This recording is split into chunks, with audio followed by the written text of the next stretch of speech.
Si cuento esta historia, quizás nunca más miréis un púlpito de la misma forma. Durante 23 años vestí el traje de pastora, prediqué sobre pureza, sobre fidelidad, sobre santidad. Pero hoy, a mis 62 años, después de guardar este peso en el pecho durante tanto tiempo, necesito revelar lo que realmente sucede cuando se apagan las luces y los fieles se marchan. Porque ¿sabéis esa sensación de descubrir que todo lo que creíais era una mentira construida sobre codicia, lujuria y poder? Fue exactamente eso lo que viví. Y lo peor de todo es que yo misma me convertí en parte de esa máquina de engaño. Hola, queridos míos. Me llamo Lourdes, pero podéis llamarme Lu. Tengo 62 años y nací en Elche, provincia de Alicante, en 1963.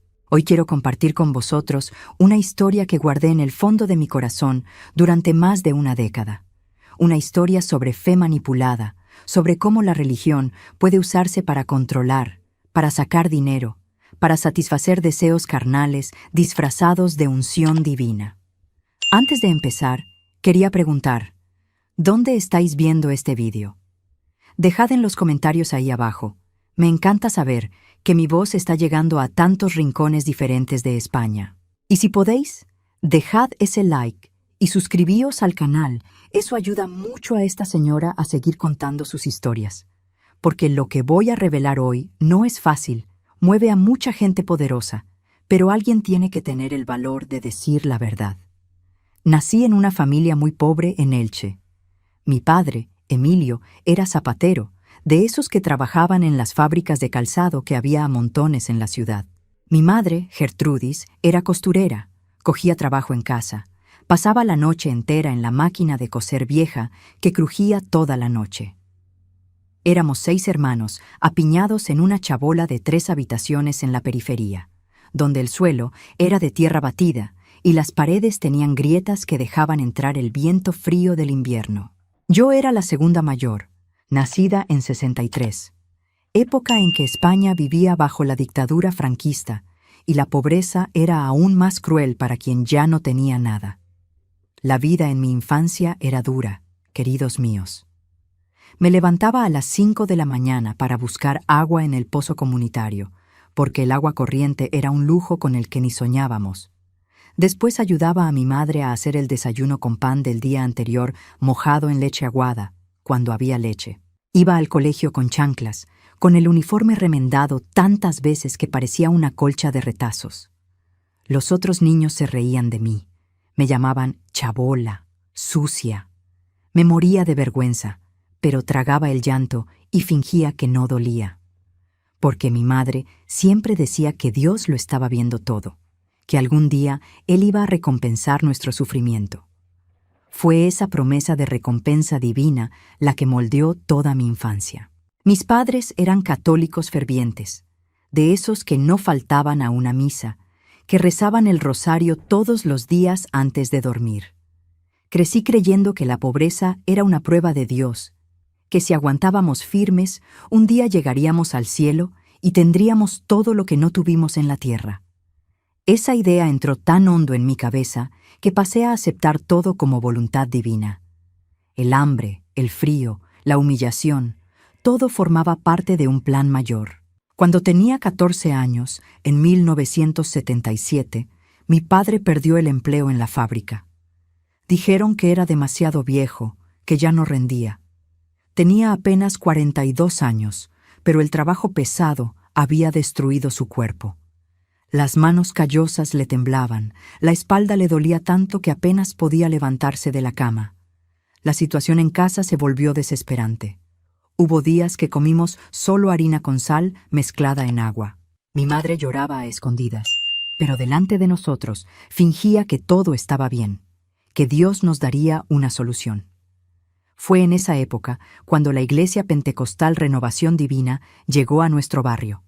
Montaron la primera congregación en un almacén abandonado, con sillas de plástico y un púlpito hecho de cajones de la feria. El pastor era un hombre llamado Ovidio, un tipo alto, de voz fuerte, que usaba traje incluso con el calor abrasador de Elche. Llamó de puerta en puerta, invitando a todo el mundo al culto de inauguración, prometiendo sanación, liberación, prosperidad.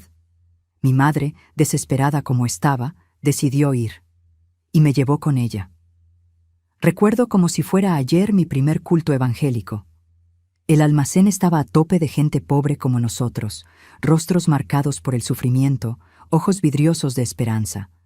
Cuando el pastor Ovidio subió al púlpito, la energía cambió completamente. No hablaba, gritaba, no predicaba, actuaba. Decía que la pobreza era maldición, que Dios quería vernos prósperos, que bastaba tener fe y ofrendar para que las bendiciones cayeran del cielo. Aquello me removió de una manera que no puedo explicar. Por primera vez, alguien estaba diciendo que no teníamos que aceptar la miseria, que Dios quería cosas buenas para nosotros. Al final del culto, el pastor Ovidio hizo el llamamiento. Pidió que quien quisiera aceptar a Jesús fuera hasta adelante. Mi madre salió corriendo, y yo fui detrás de ella. Caímos de rodillas en aquel suelo de cemento helado, llorando, clamando por una vida mejor.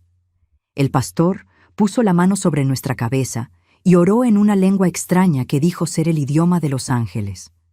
Sentí un calor recorrer todo el cuerpo, una emoción que se apoderó de mí y me hizo llorar aún más.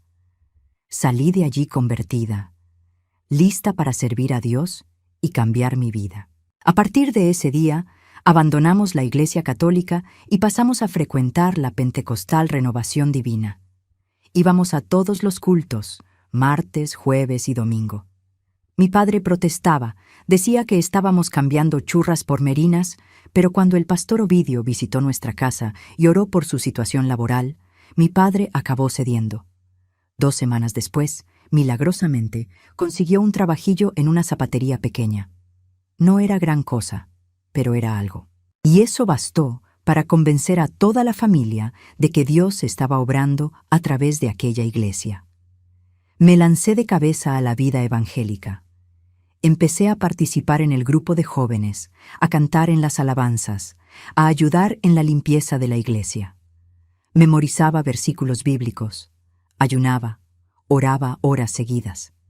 Me convertí en ejemplo de conversión, aquella chica pobre que había encontrado a Jesús y cambiado de vida. El pastor Ovidio siempre me elogiaba. Decía que tenía un llamado especial, que Dios tenía grandes planes para mí.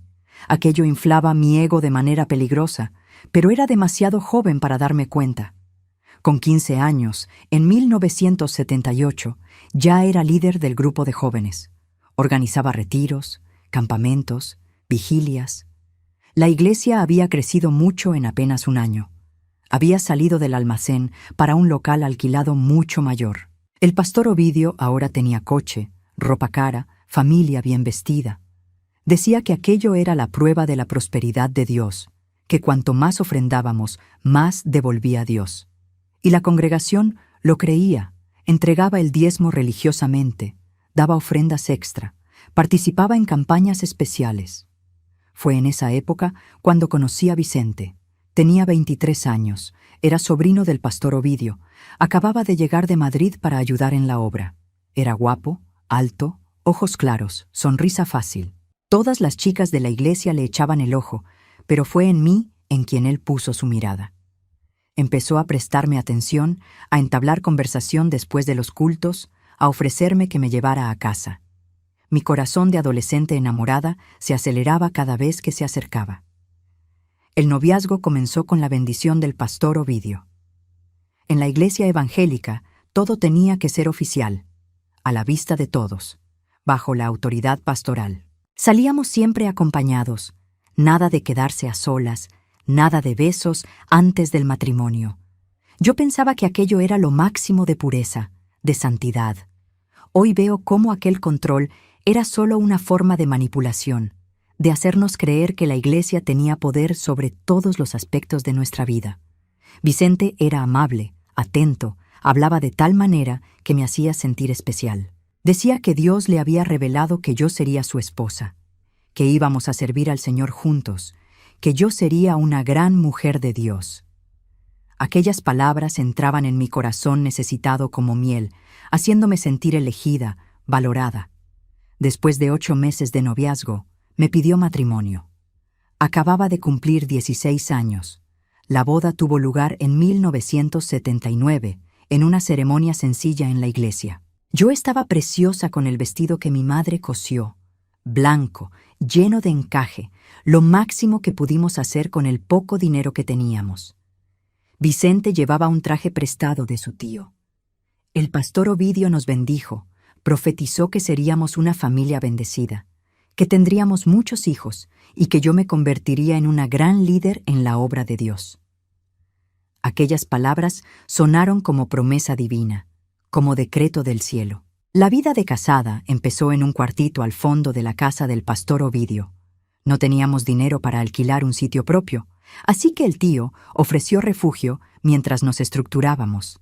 Vicente había empezado a trabajar como auxiliar administrativo en la iglesia, cuidando las finanzas, organizando los diezmos y ofrendas.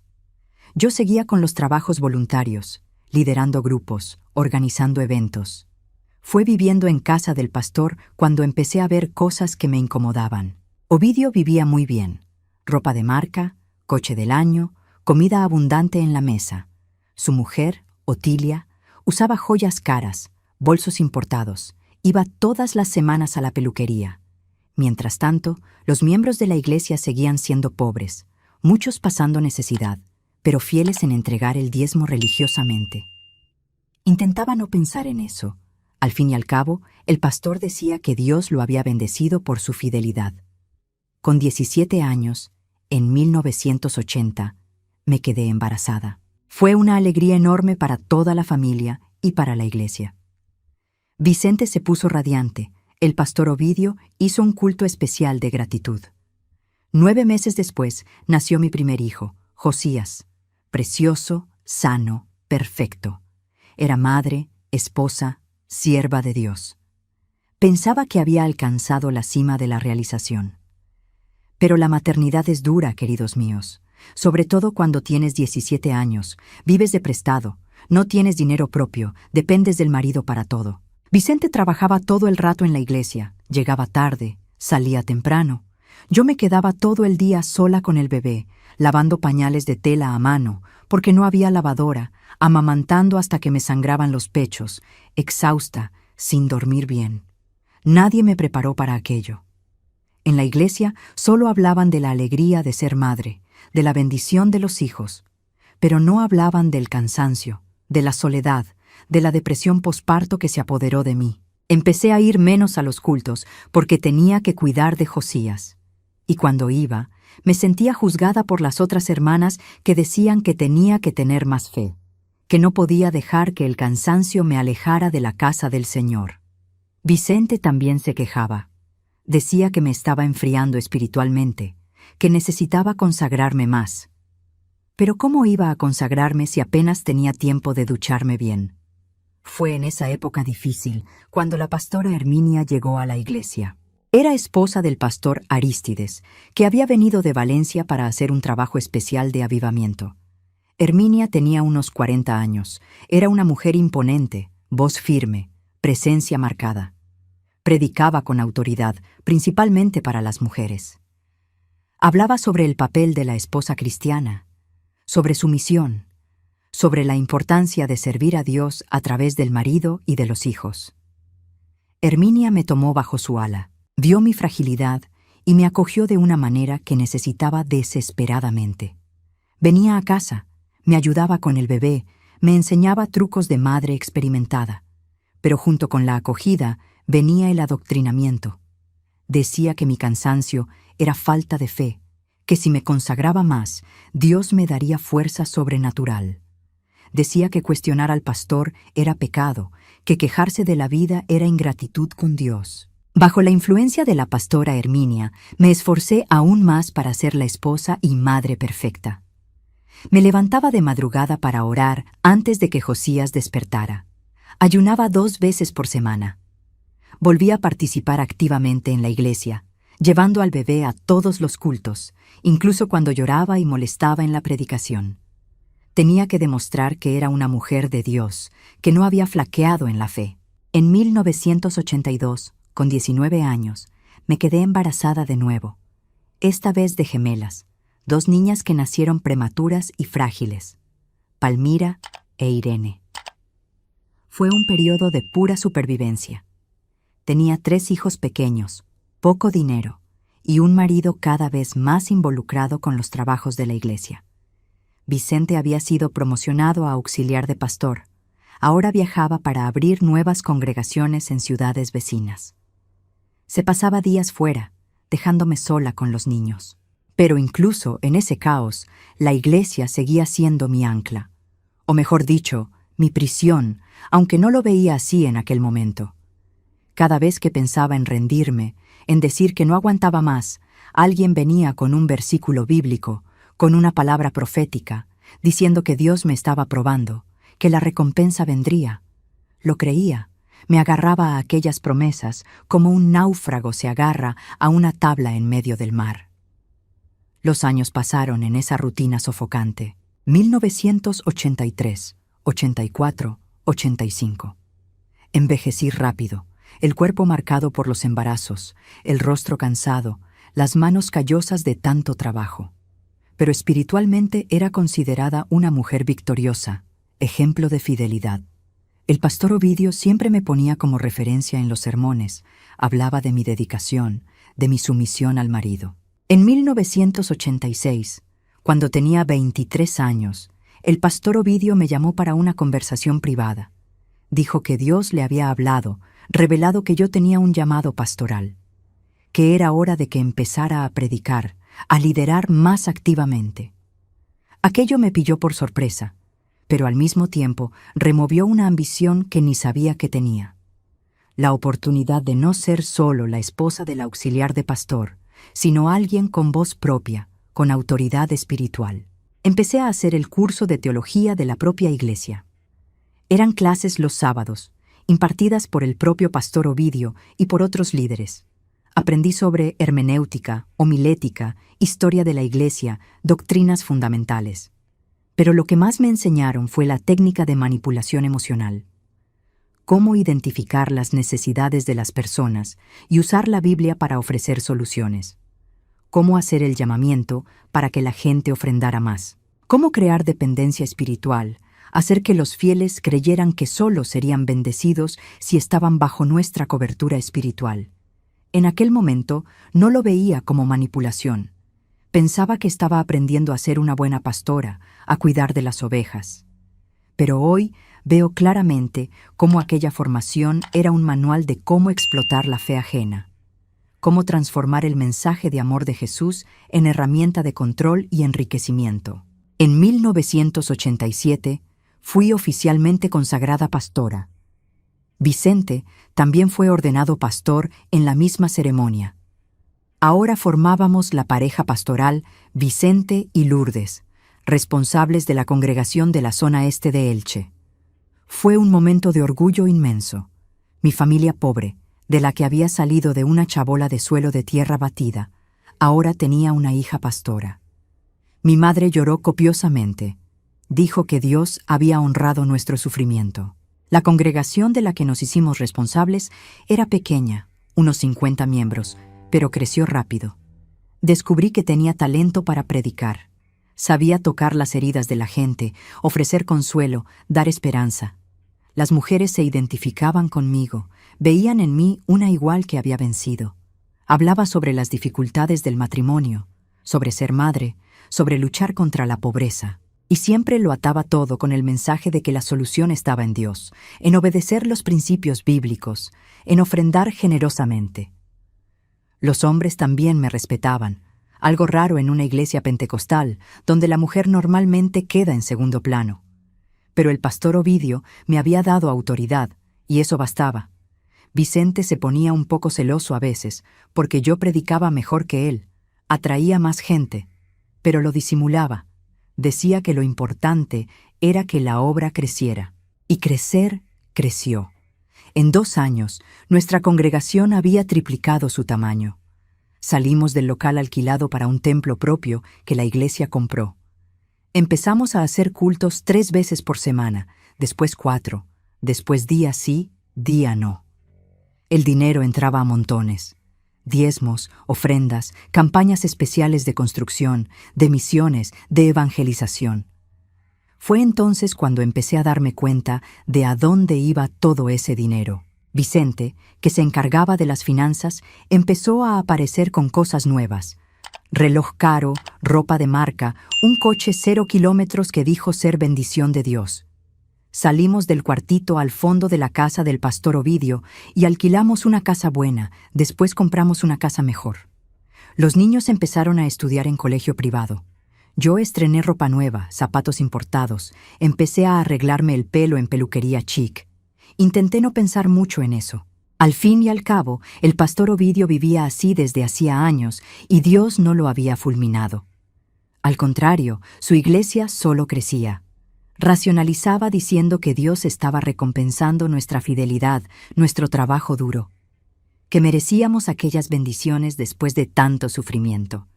Pero en el fondo, muy en el fondo, una voz susurraba que había algo mal. Sobre todo cuando veía a los miembros de la iglesia, gente pobre como yo había sido, entregando el diezmo incluso sin tener que comer bien. Cuando veía a mujeres quitando dinero de la compra para dar ofrenda especial porque yo había predicado que Dios iba a devolverlo multiplicado. Cuando veía a hombres endeudándose para contribuir con la construcción del nuevo templo. En 1990 tenía 27 años y nuestra iglesia ya era considerada una de las mayores de la Pentecostal Renovación Divina en la región.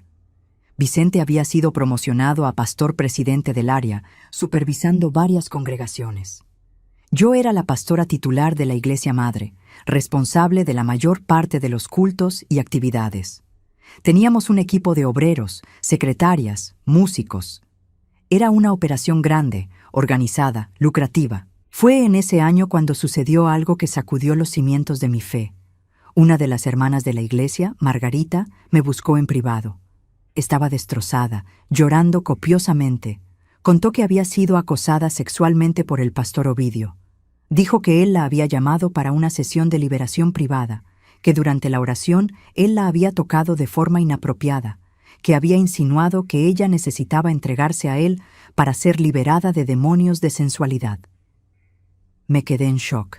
El pastor Ovidio, aquel hombre que yo veía como padre espiritual, como ejemplo de santidad, como canal directo de Dios, no podía ser verdad. Mi primera reacción, lo confieso con vergüenza, fue de incredulidad. Pregunté si no había entendido mal, si no estaba exagerando. La pobre me miró con una decepción tan profunda que dolió en el alma.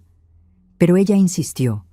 Dio detalles específicos que eran imposibles de inventar. Dijo que no era la primera vez, que él ya le había hecho eso antes, que tenía miedo de denunciar porque él era el líder máximo de la iglesia, que tenía vergüenza, miedo de que no la creyeran, miedo de ser expulsada de la congregación y perder la única familia que tenía. Prometí que iba a hablar con el pastor Ovidio, que iba a investigar. Pero cuando salí de aquel encuentro, lo único que sentía era pánico, porque si aquello fuera verdad, significaba que todo lo que había construido estaba fundamentado en podredumbre. Significaba que el hombre que me había ordenado pastora era un depredador. Significaba que había sido ingenua, manipulada, utilizada. Tardé una semana en tener el valor de confrontar al pastor Ovidio. Cuando finalmente hablé con él, su reacción me heló la sangre.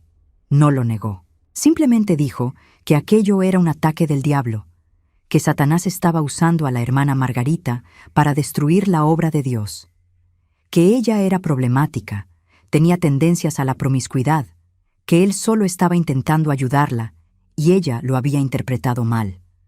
Después me miró a los ojos y dijo algo que nunca olvidé. Dijo que yo era joven, ingenua, que no entendía las tentaciones que un hombre de Dios enfrentaba, que el diablo mandaba mujeres seductoras para destruir a los pastores y que a veces la carne era débil, que Dios ya lo había perdonado, que yo no tenía autoridad para juzgar a un ungido del Señor, que si difundía aquello, estaría destruyendo la obra de Dios y sería maldecida.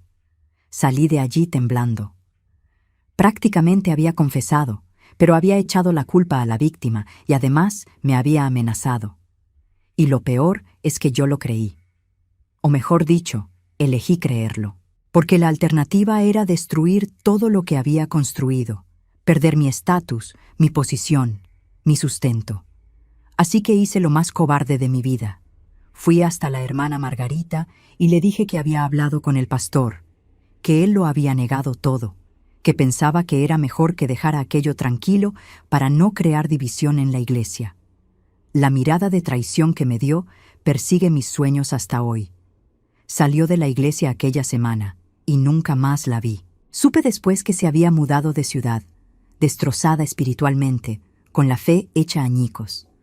Y yo fingí que no había pasado nada, que todo estaba bien, que Dios estaba al control. Pero la semilla de la duda había sido plantada. Empecé a observar más, a prestar atención a cosas que antes ignoraba. Vi cómo el pastor Ovidio pasaba demasiado tiempo a solas con algunas hermanas jóvenes y guapas en sesiones de asesoramiento. Vi cómo las miraba durante los cultos. Vi cómo varias de ellas salían de la iglesia repentinamente, sin explicación. Y peor, empecé a ver el mismo patrón en Vicente.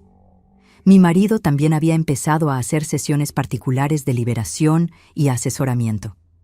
También se quedaba hasta tarde en la iglesia con hermanas que necesitaban oración especial. También llegaba a casa oliendo a perfume femenino que no era el mío. Cuando lo cuestionaba, se ponía furioso. Decía que estaba siendo controladora, celosa, que estaba dudando de la obra de Dios. Usaba versículos bíblicos para callarme, para hacerme sentir culpable por cuestionar su autoridad pastoral. Y yo me callaba, porque tenía miedo. Miedo de perder el matrimonio, miedo de perder mi posición en la iglesia, miedo de volver a ser aquella chica pobre de la chabola. En 1993, con 30 años de edad, ya estaba completamente entorpecida espiritualmente. Predicaba con convicción, pero no sentía nada más. Hablaba sobre fe, pero la mía estaba muerta. Aconsejaba a mujeres a ser sumisas a sus maridos, aún sabiendo que muchos de ellos eran abusivos. Pedía ofrendas generosas, sabiendo que el dinero iba a nuestros bolsillos, no a la obra de Dios. Me había convertido en exactamente aquello que despreciaba. Una mercenaria de la fe, una manipuladora profesional, una mentirosa vestida de santa. Antes de continuar esta historia que está tan pesada, quería pedir que dejéis en los comentarios desde dónde estáis viendo este video. Me da calorcito en el corazón saber que mi voz está llegando lejos, que no estoy hablando sola. Y si este relato os está tocando de alguna forma, dejad el like ahí, me ayuda a seguir compartiendo estas verdades difíciles. El cambio en mi conciencia empezó de forma inesperada. En 1995, mi hija Palmira, que tenía 13 años, empezó a cuestionar la fe. Hacía preguntas incómodas sobre por qué nosotros vivíamos bien mientras los miembros de la iglesia seguían siendo pobres. ¿Por qué Dios bendecía a los pastores y no a los fieles? ¿Por qué había tanta regla, tanto control, tanta manipulación disfrazada de amor? Intentaba dar las respuestas estándar, aquellas que había memorizado en el curso de teología. Pero por primera vez escuchaba mis propias palabras con sus oídos, y sonaban vacías, falsas, hipócritas. Mi hija, con su adolescencia cuestionadora, estaba despertando en mí algo que había enterrado hacía años: la capacidad de pensar críticamente. Fue también ese año cuando conocí a Edith. Llegó a la iglesia escapando de un matrimonio abusivo, con 3 hijos pequeños y sin tener a dónde ir. La acogí, le di refugio en mi casa, la ayudé a recomponerse. Y por primera vez en años, hice algo genuinamente bueno, sin interés financiero, sin manipulación, solo por compasión humana. Edith era diferente a las otras hermanas. Cuestionaba, pensaba por su cuenta. No se tragaba todo lo que predicábamos sin masticar. Conversando con ella, empecé a ver la iglesia con otros ojos. Ver cómo usábamos la Biblia para controlar a las mujeres, para mantenerlas atrapadas en matrimonios destructivos. Cómo prometíamos prosperidad para extraer dinero. Cómo creábamos dependencia emocional y espiritual. Un día, Edith me hizo una pregunta simple pero devastadora. Si Jesús viviera hoy, ¿estaría en una iglesia como la nuestra? ¿Predicaría lo que nosotros predicamos? ¿Viviría de la manera que nosotros vivimos?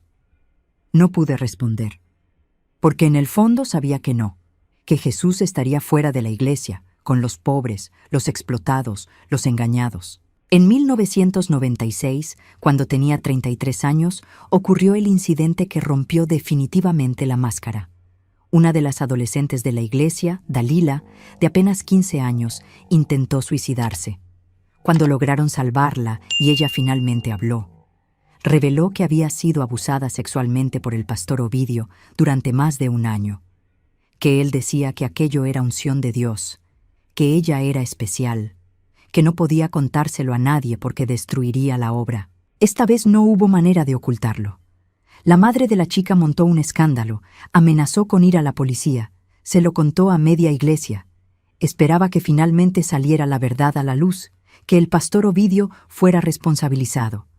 Pero no fue eso lo que pasó. Lo que vi en aquellos días siguientes me mostró el verdadero rostro de la institución que yo servía. El pastor Ovidio reunió al liderazgo, incluyéndonos a Vicente y a mí, y trazó un plan. Primero, convocaron a la madre de Dalila para una reunión privada.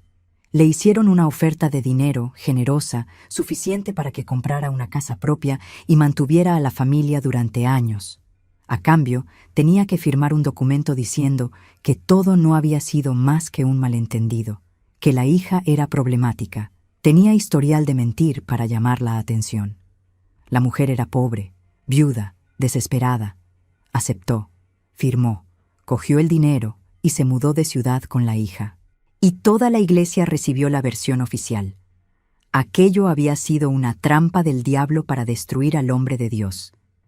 Que la chica estaba perturbada, influenciada por demonios, que había seducido al pastor en un intento de extorsión.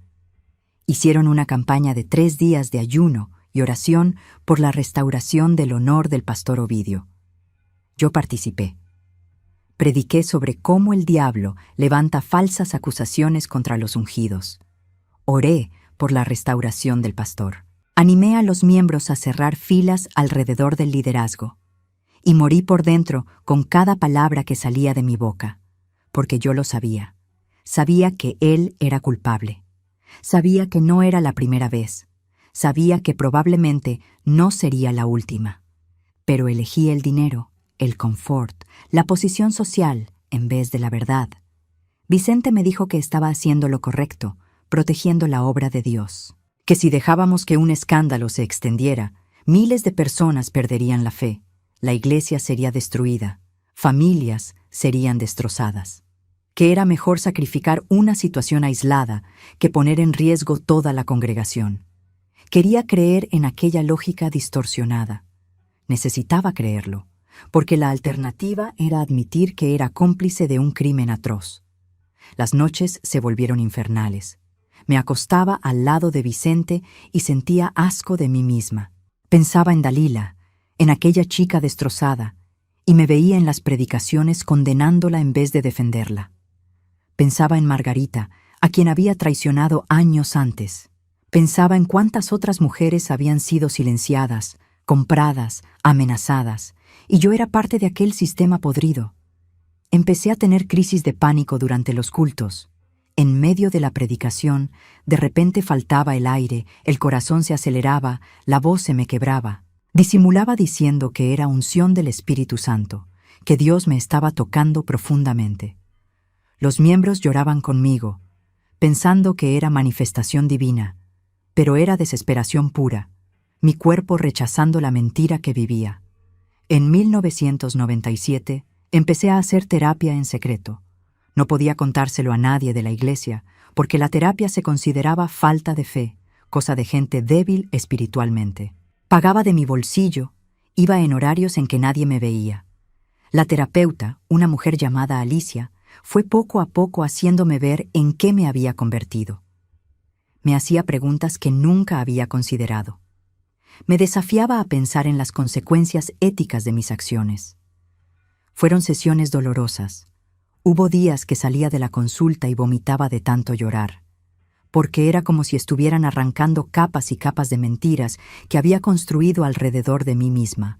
Me veía como víctima de las circunstancias.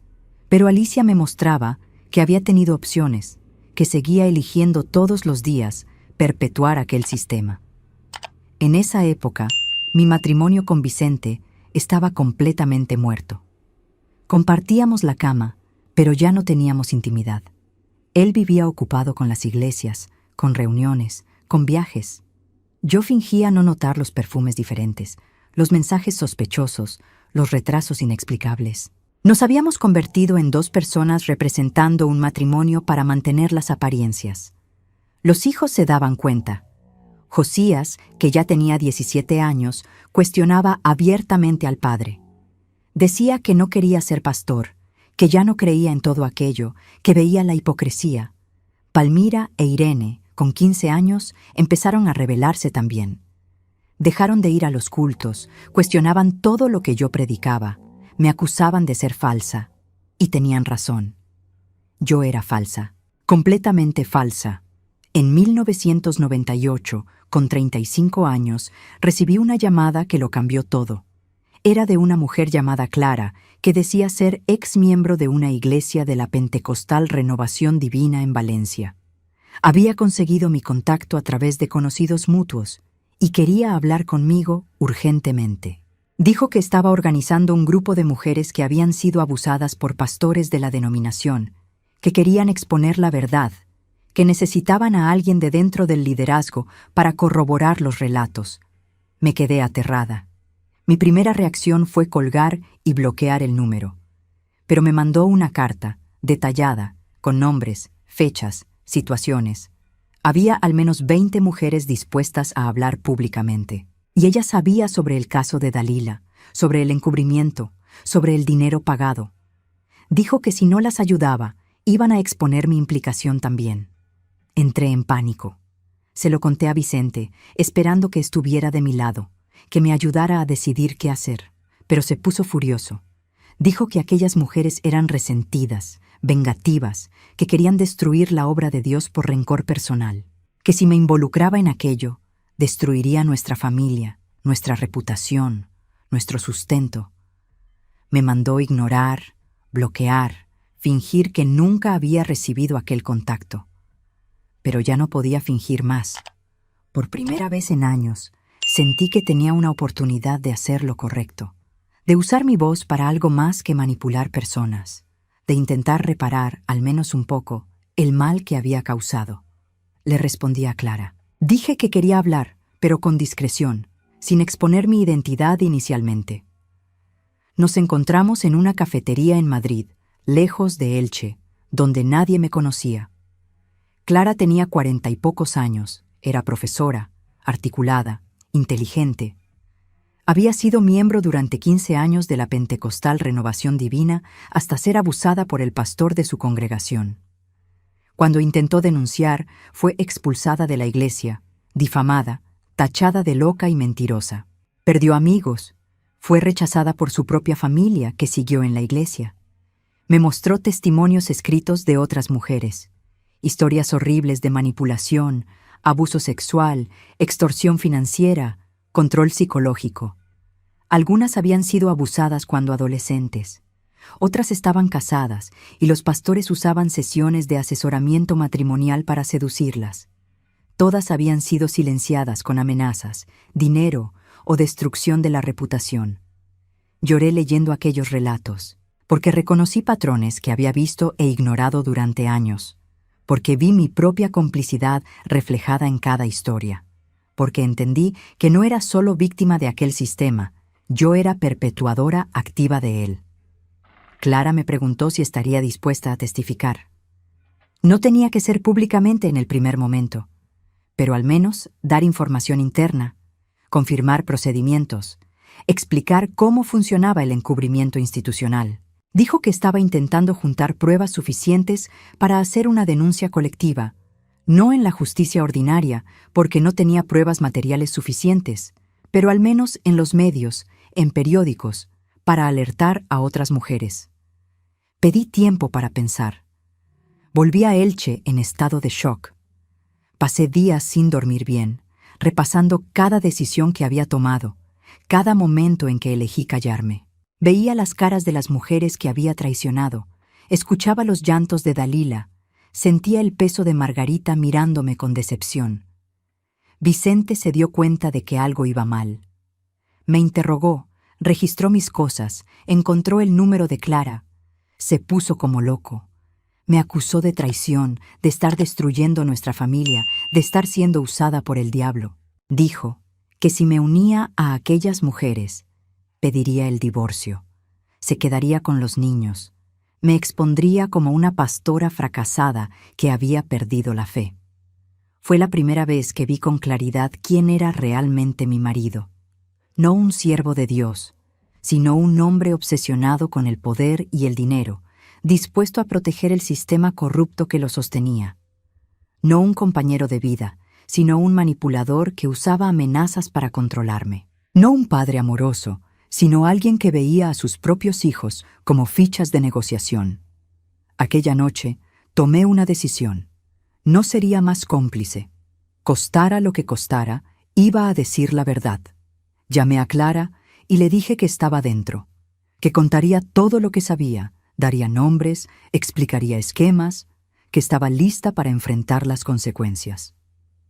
Pasé las semanas siguientes documentando todo lo que recordaba. Nombres de mujeres que habían salido repentinamente de la iglesia.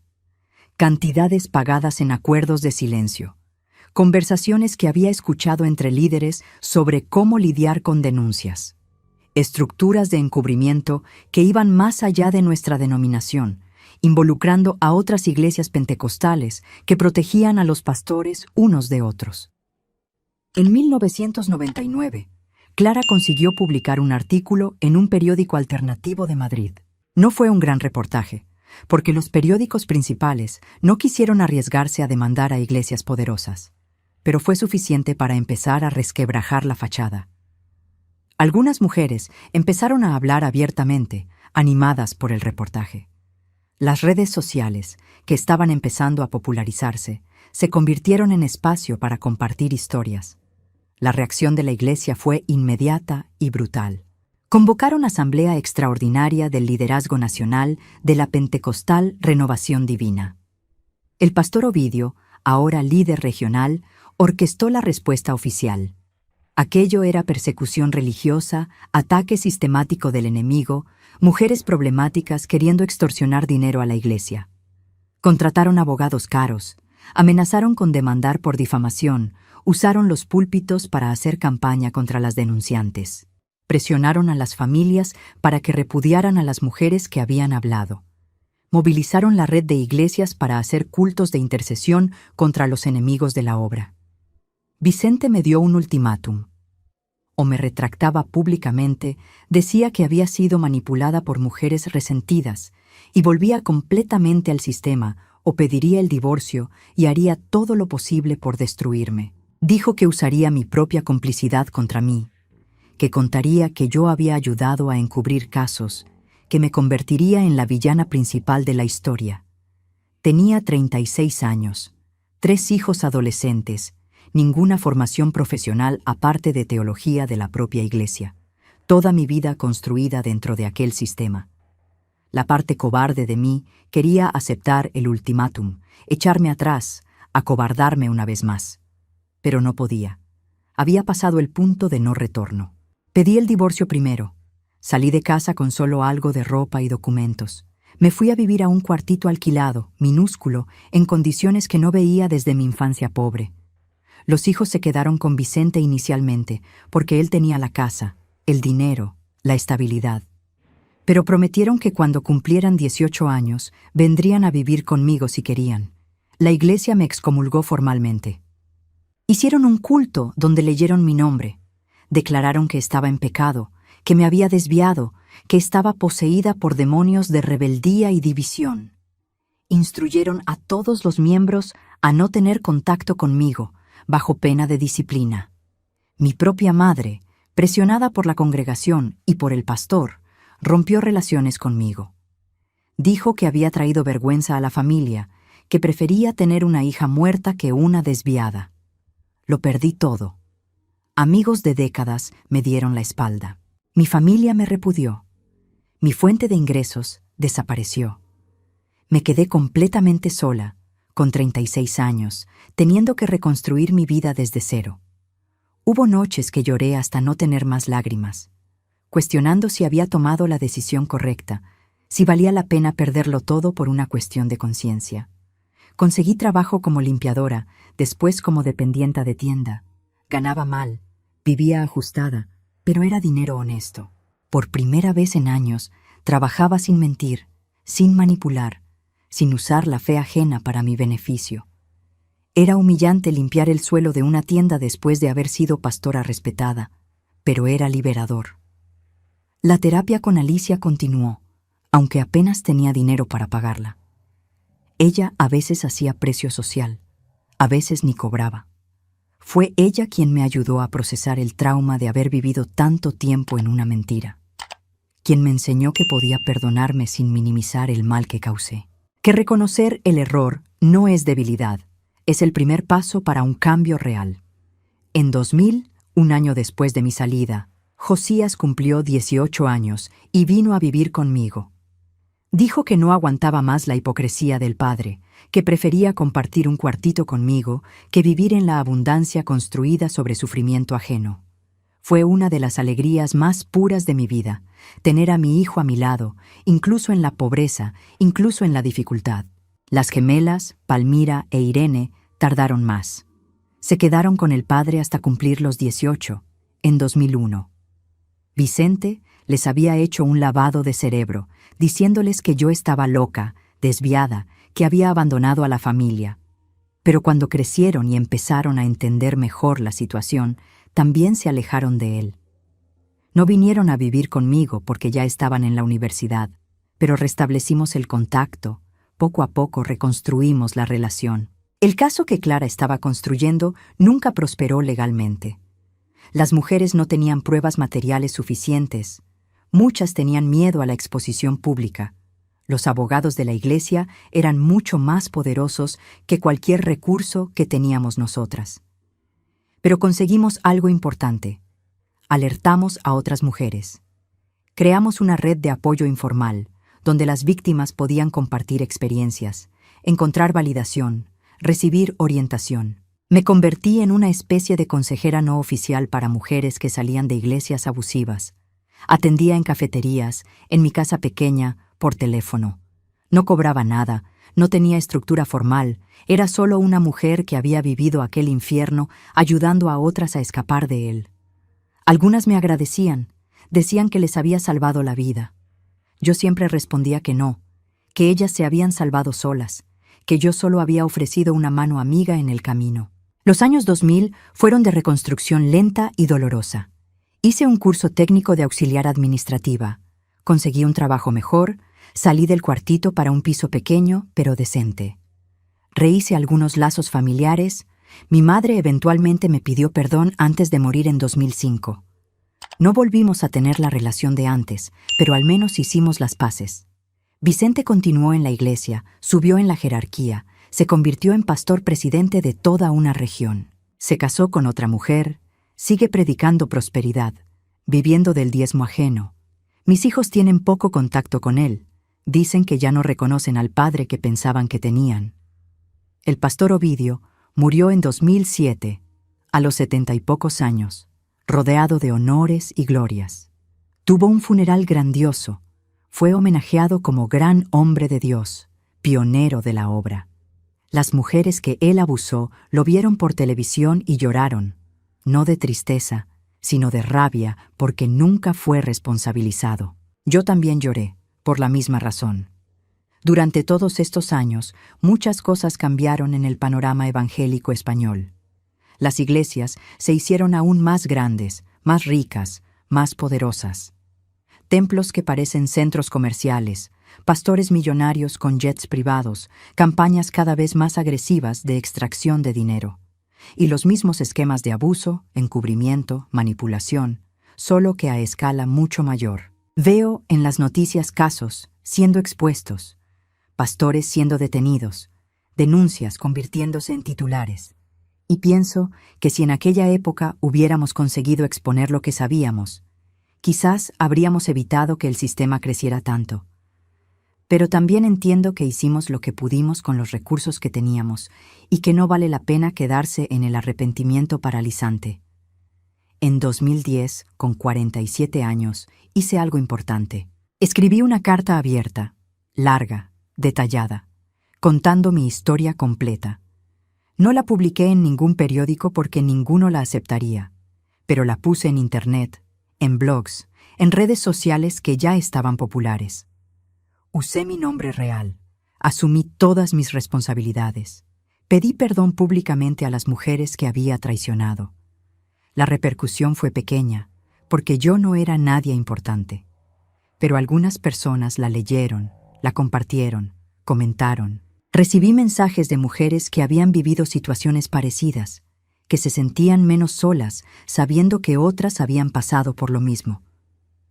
Recibí también ataques violentos de miembros de iglesias, llamándome demonio, enemiga de Dios, frustrada, resentida.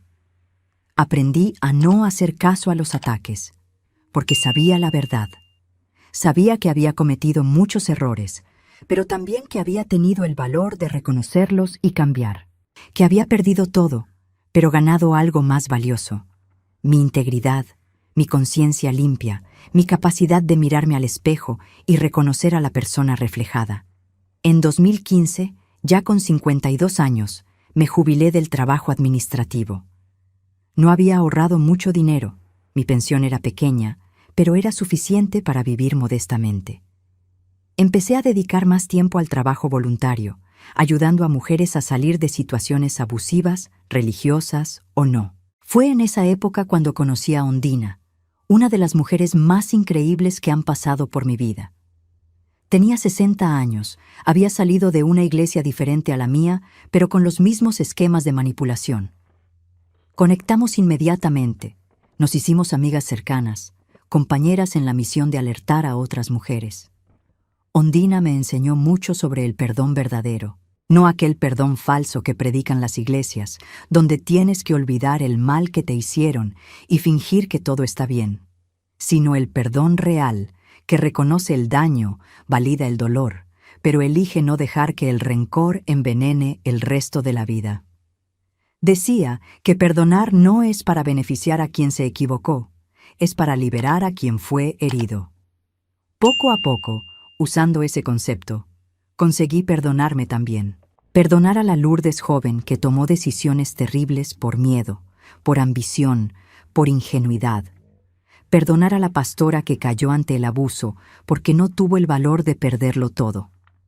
No significa que piense que estaba en lo correcto, ni que minimizo el mal que causé, pero significa que puedo seguir adelante sin cargar ese peso paralizante de culpa.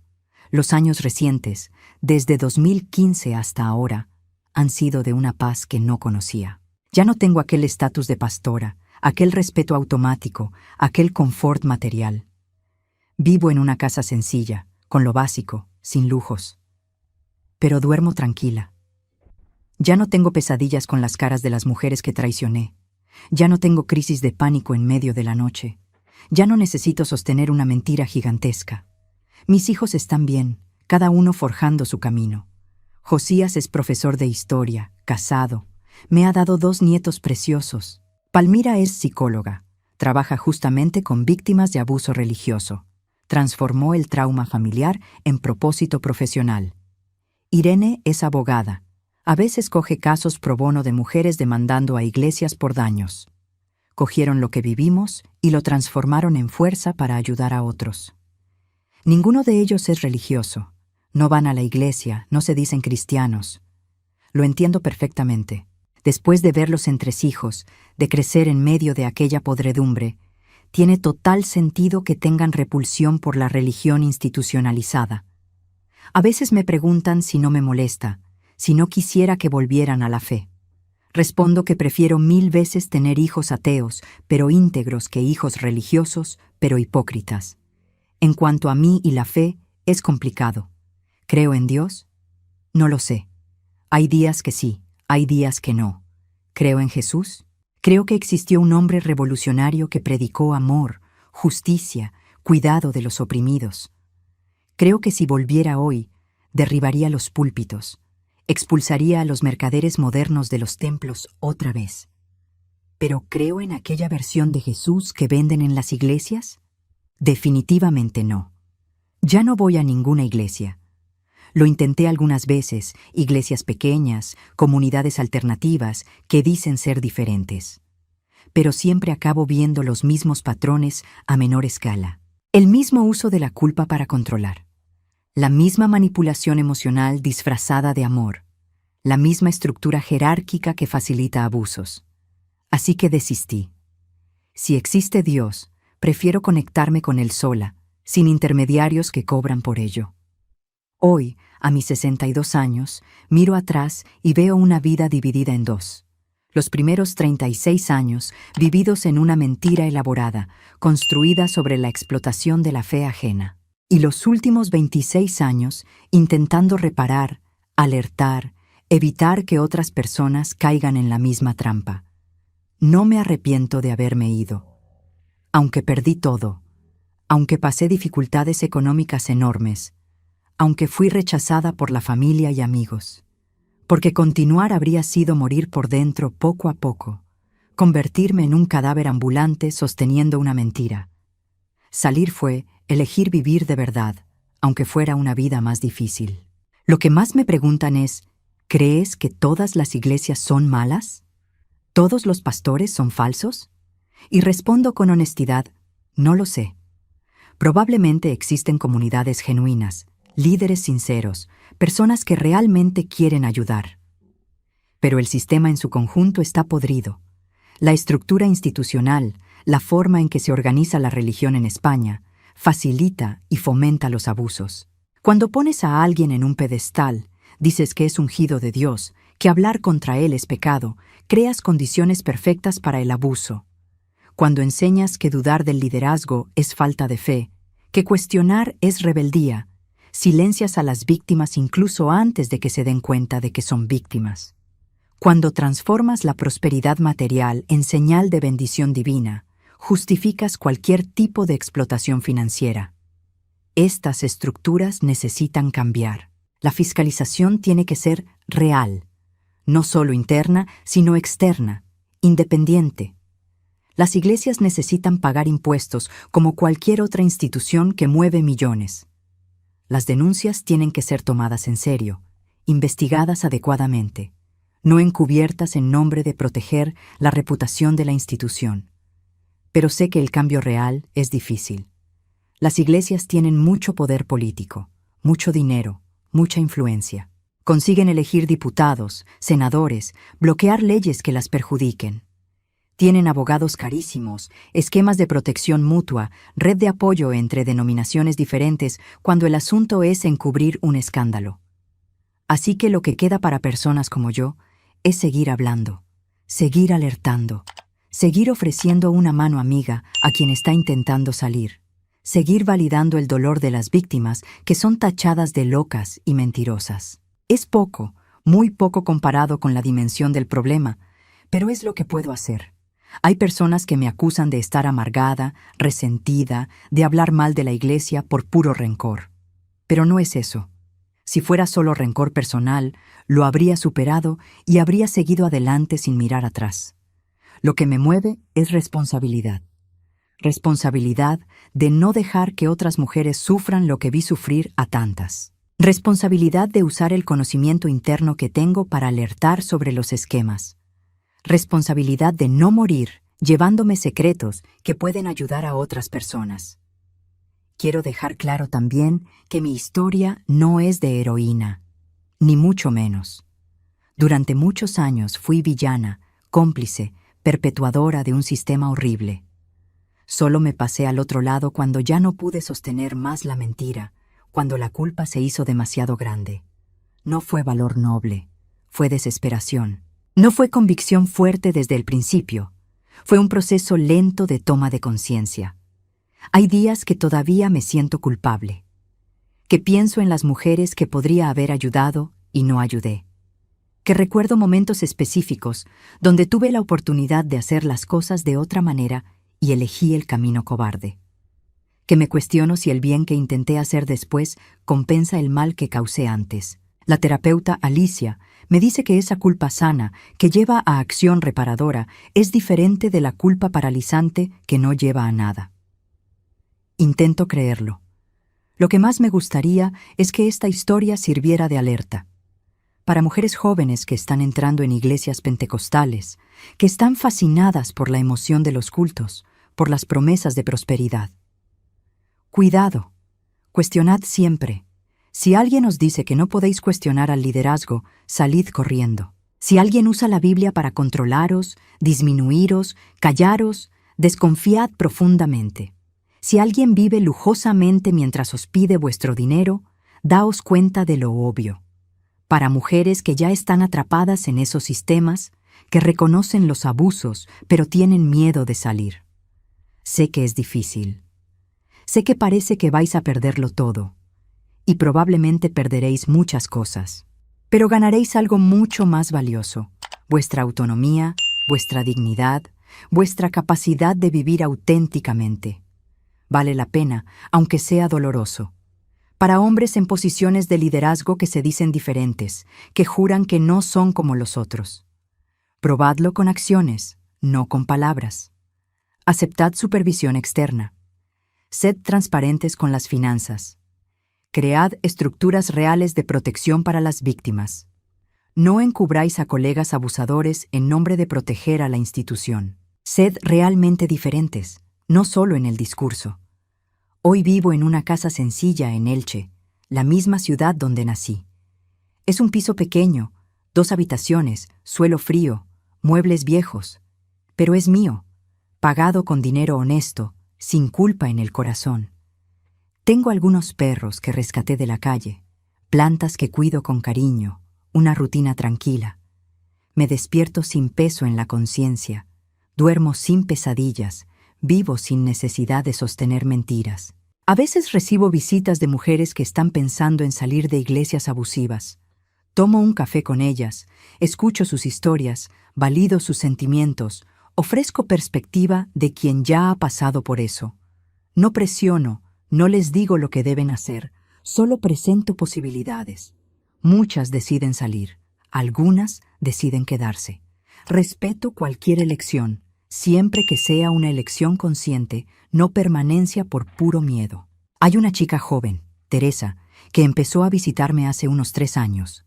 Estaba en una situación muy parecida a la mía décadas atrás. Líder de jóvenes, saliendo con el hijo del pastor, siendo preparada para ser pastora. Pero veía cosas mal, cuestionaba internamente, tenía miedo de hablar. Acompañé su proceso de toma de conciencia, de ganar valor, de decisión de salir. Hoy Teresa está bien, fuera de la iglesia, reconstruyendo su vida y fe de forma saludable. Me dice que lo logró porque tuvo a alguien que ya había pasado por aquello, que validó sus percepciones, que le mostró que era posible sobrevivir fuera del sistema. Eso me da esperanza. Saber que mi historia horrible, mis errores terribles, mis elecciones cobardes, pueden al menos servir para ayudar a otras personas a no cometer los mismos errores. Sé que nunca voy a poder reparar completamente el mal que causé. Nunca voy a poder volver atrás y hacerlo diferente en los momentos cruciales donde fallé. Las mujeres que traicioné, que silencié, que ayudé a oprimir, siguen cargando esas marcas. Algunas nunca me van a perdonar, y lo entiendo completamente. Tengo que vivir con eso, con el peso de las consecuencias irreversibles de mis elecciones. Pero puedo elegir qué hacer de aquí en adelante. Puedo elegir ser voz para quien está siendo silenciado. Puedo elegir validar a víctimas que están siendo tachadas de locas. Puedo elegir exponer esquemas que sigo conociendo por dentro. Puedo elegir ser ejemplo de que es posible cambiar, aunque sea tarde, aunque sea después de equivocarse mucho. Esta es mi historia, queridos míos. La historia de una mujer que fue pastora durante 23 años, que participó activamente en un sistema de explotación y abuso, que finalmente despertó a la realidad y decidió salir. No es una historia bonita, no es una historia de heroísmo. Es una historia de error, complicidad e intento tardío de redención. La cuento no para glorificarme, no para buscar admiración. La cuento como alerta, como testimonio de lo que ocurre entre bastidores de las iglesias, como evidencia de que el problema es sistémico, no solo algunos pastores aislados malos, como prueba de que hasta las personas que empiezan con buenas intenciones pueden ser corrompidas por el sistema. Si estáis en una iglesia y os sentís controlados, manipulados, explotados, confiad en vuestro instinto. Si os dicen que cuestionar es pecado, probablemente hay algo muy mal. Si el liderazgo vive lujosamente mientras los fieles pasan necesidad, obvio que hay explotación ocurriendo.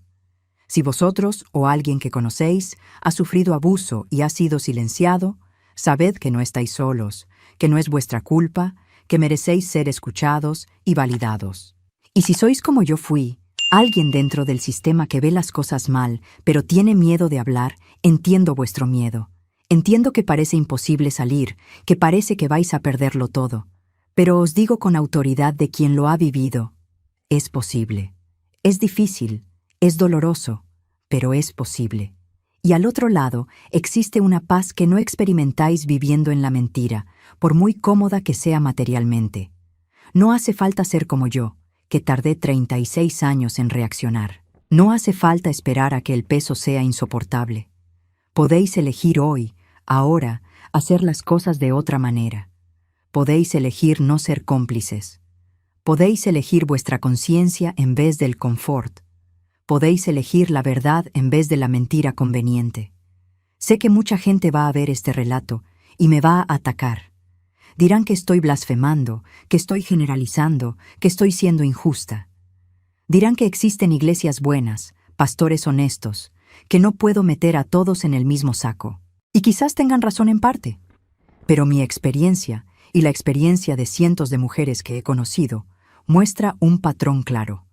Muestra un sistema que facilita abusos, que protege a abusadores, que silencia a víctimas. Así que sí, sigo hablando, sigo alertando, sigo compartiendo mi historia, por muy vergonzosa que sea, por mucho que exponga mis propios errores y fallos, porque creo que las verdades incómodas tienen que ser dichas, que los secretos protegen a abusadores, y exponer es proteger a víctimas potenciales. Si esta historia ha salvado al menos a una persona de caer en la misma trampa, ya ha valido la pena. Si ha hecho que al menos una persona cuestione lo que está viviendo en la iglesia, ya ha tenido propósito. Si ha validado al menos a una víctima que pensaba que estaba loca por cuestionar al liderazgo, ya ha marcado diferencia.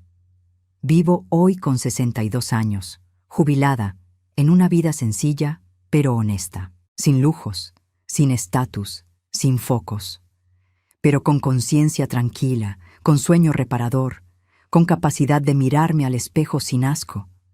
Y eso, queridos míos, no tiene precio. Eso vale más que todos los honores que recibí como pastora. Vale más que todo el confort material que tuve. Vale más que toda la admiración que la gente tenía por mí. Elegí la verdad en vez de la mentira conveniente. Elegí la pobreza honesta en vez de la riqueza sucia. Elegí el rechazo con integridad en vez de la aceptación en la hipocresía. Y lo haría de nuevo, 1000 veces. Porque aprendí que no vale ganar el mundo entero si pierdes tu alma en el proceso. Que no vale tenerlo todo materialmente si mueres por dentro espiritualmente. Que no vale ser admirada por multitudes si te desprecias cuando estás a solas. Esta es mi confesión completa. Mi historia real, sin filtros, sin embellecimiento. La verdad sobre los entresijos de las iglesias pentecostales, contada por alguien que estuvo allí dentro durante más de 2 décadas. Espero que sirva de alerta, de reflexión, de impulso para cambios necesarios. Y para vosotros que me estáis viendo ahora, desde donde sea, cualquiera que sea vuestra situación, quiero que sepáis, es posible empezar de nuevo. Nunca es demasiado tarde para elegir la verdad. Nunca es demasiado tarde para salir de un sistema opresor. Nunca es demasiado tarde para recuperar vuestra dignidad, vuestra autonomía, vuestra autenticidad. El camino no va a ser fácil. Va a doler, va a costar caro, va a parecer imposible a veces. Pero al otro lado existe vida real, existe paz genuina, existe la posibilidad de miraros al espejo y reconocer y respetar a la persona que veis reflejada. Y eso, queridos míos, eso es lo que realmente importa al final del día. Gracias por acompañarme hasta aquí, por escuchar esta historia difícil, por no juzgarme demasiado severamente. Si este relato os ha tocado de alguna forma, si os ha hecho reflexionar, si ha despertado algo en vosotros, dejad vuestro like y comentad desde dónde estáis viendo esto.